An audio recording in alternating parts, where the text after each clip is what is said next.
जय माँ विंध्यवासिनी, जय राधा रमण जी। सभी लोगों का बहुत बहुत स्वागत। आज हमारा विषय है श्रावण मास। श्रावण मास कब शुरू हो रहा है, कब समाप्त हो रहा है, कितने सोमवार हैं, सोमवार का व्रत कैसे रखना चाहिए, सोमवार में जो है क्या क्या करना चाहिए, कुंवारी लड़कियां जिनका विवाह विलम्ब से होता है उन्हें कौन सा व्रत रखना चाहिए, आदि सभी बातें हम आप लोग से बहुत विस्तार से चर्चा करना चाहते हैं। श्रावण मास बहुत ही पवित्र मास है, पुनीत मास है। ये जो है 6 जुलाई सोमवार के दिन ये प्रारंभ हो रहा है और 3 अगस्त रक्षाबंधन पूर्णिमा के दिन ये समाप्त हो रहा है। ये बड़ा ही अच्छा अद्भुत संयोग है कि सोमवार को शुरू हो रहा है और सोमवार को ही समाप्त हो रहा है। तो श्रावण महीना का जो महात्म्य है वो बहुत ही पुनीत माना गया है। एक बार देवी पार्वती ने तपस्या किया था और शंकर जी ने उनको वरदान दिया था और आशीर्वाद दिया था, और ये जो उन्होंने तपस्या किया ये श्रावण मास ही था। हम लोग इसको हिंदी में सरल भाषा में सावन कहते हैं। सावन का मतलब होता है सदाबहार। उस दिन वर्षा ऋतु भी आ जाती है उस समय, और चारों तरफ हरियाली हो जाती है। बेलपत्र भी निकल आते हैं और अच्छी अच्छी बेलपत्रें जो है भगवान शंकर को चढ़ाते हैं। ऐसी मान्यता है और प्रयोग भी किया गया है। अगर जिनका विवाह विलम्ब से हो रहा है, इनके कोई इसमें दिक्कत आ रही है, सप्तम भाव जो है कि अष्टम में या छठे 12वें भाव में बैठा है कोई ग्रह और कुदृष्टि पड़ रही है किसी ग्रह की, तो ऐसे लोगों को सोमवार का व्रत रखना चाहिए। और जो सुहागिन स्त्री हैं वो अखंड सौभाग्य प्राप्त करने के लिए सोमवार का व्रत रखती हैं।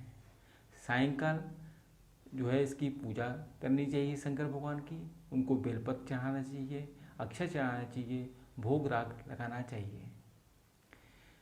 प्रदोष का भी व्रत बहुत सी औरतें रखती हैं और सावन के प्रदोष का तो विशेष महत्व होता है। अगर किसी को संतान में विलम्ब हो रहा है तो उनको प्रदोष का व्रत रखना चाहिए। अगर किसी को किसी प्रकार की दिक्कत आ रही है, उनका व्यापार नहीं चल रहा है, उन्हें कर्ज से डूबे हों, कोई भी दिक्कत हो, घर में कोई बीमार पड़ा हो, तो ऐसे लोगों को अपनी समस्या नंदी भगवान से करना चाहिए। नंदी जी के कान में हम बोलेंगे, हमारी जो प्रार्थना है वो कैलाशपुरी तक चली जाएगी। नंदी भगवान कोई 100 पीस नहीं है, वो हमारे भक्तों के संदेश वाहक हैं। हमारे जो संदेश को प्रभु तक पहुंचाते हैं और हमारी जो कामना है वो शीघ्र पूरी होती है। भगवान शंकर के बारे में क्या हम कहना है, वो तो भोलेनाथ हैं। एक बार एक चोर शंकर जी के मंदिर में गया और वहाँ उसने एक पीतल का घंटा देखा जो पिंडी के ठीक ऊपर था, पर वो काफ़ी ऊंचा था। उसको वहाँ पे कोई साधन नहीं समझ में आ रहा था कि हम उसको कैसे खोलें। वो शंकर जी के पिंडी के ऊपर ही खड़ा हो गया, पर वहाँ देखा कि जब वो खोल ही रहा था तो शंकर भगवान प्रकट हो गए और बोले, बस कोई वर मांगो। चोर जो है बहुत आश्चर्यचकित था और वो जो है बड़ा विस्मय होकर शंकर भगवान को देखा।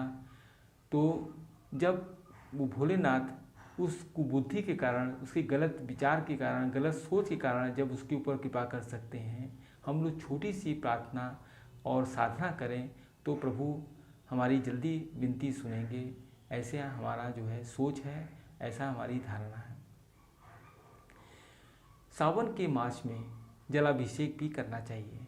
जलाभिषेक का बहुत ही महात्म्य है और श्रावण के मास में जो है हमें शंकर जी के मंदिर में जो है जाना चाहिए। वहाँ देवी पार्वती, नंदी, गणेश सभी वहाँ विराजमान होते हैं। हमें उनका दर्शन और उनसे प्रार्थना करनी चाहिए। श्रावण के महीने में हनुमान जी का भी बहुत ही महत्व है, क्योंकि वो केसरी नंदन है, शंकर सुवन केसरी नंदन। तो ऐसे प्रभु हनुमान जी का हमें मंगलवार को उनका दर्शन करना चाहिए, सुंदरकांड का पाठ करना चाहिए, हनुमान चालीसा पढ़नी चाहिए। पहला मंगल जो है 7 जुलाई को पड़ रहा है और इस श्रावण मास में 5 सोमवार और 4 मंगलवार पड़ेंगे। तो पहला सोमवार जो है वो है 6 तारीख, 13 तारीख, 20 तारीख, 27 तारीख और 3 अगस्त को पड़ेगा। तो इस तरह से श्रावण मास का जो महीना होता है बहुत ही पुनीत होता है। चारों तरफ रुद्राभिषेक होता रहता है और वेद मंत्रों की ध्वनि हमको सुनाई पड़ती रहती है। इस तरह से श्रावण मास का अपना एक विशेष महत्व है। तो हमें इस श्रावण मास जो आ रहा है हमें उसका जो है अभी से ही तैयारी कर लेनी चाहिए कि हमें जो है कब रुद्राभिषेक कराएं, कब हम सोमवार का व्रत रखें या अपनी बेटियों से हम रखवाएं, अपने बच्चों को हम प्रेरित करें कि वो डेली जाएं और जलाभिषेक करें। उनको बहुत ही पुण्य प्राप्त होगा और वो अच्छी विद्या प्राप्त करेंगे, अच्छी सर्विस करेंगे या व्यापार क्षेत्र में हैं तो उसमें उन्नति करेंगे। तो इस तरह से श्रावण महीना बड़ा पुनीत महीना है। आप लोग भी श्रावण महीने के में जो है सोमवार का व्रत रहिए और शंकर जी की आराधना करिए, पूजा करिए। हमारा वीडियो अच्छा लगे तो आप लोग लाइक करिएगा, शेयर करिएगा, सब्सक्राइब करिएगा। इस तरह हम आप लोग को नई नई जानकारियाँ देते रहेंगे और आगे हमारा प्रयास होगा कि हम आगे भी श्रावण मास के ऊपर और वीडियो आप लोगों के सामने हम लाएं, नई नई जानकारियाँ आप लोग को पहुँचाएँ कि बेलपत्र का क्या महात्म है और बेलपत्र कब चढ़ानी चाहिए, कै मुखी वाली चढ़ानी चाहिए, 3 पत्ती वाली कि 4 पत्ती वाली कि 5 पत्ती वाली। इस तरह से हम आप लोग को जानकारी देते रहेंगे। आप लोग हमारा वीडियो ज़रूर सब्सक्राइब करिएगा। धन्यवाद।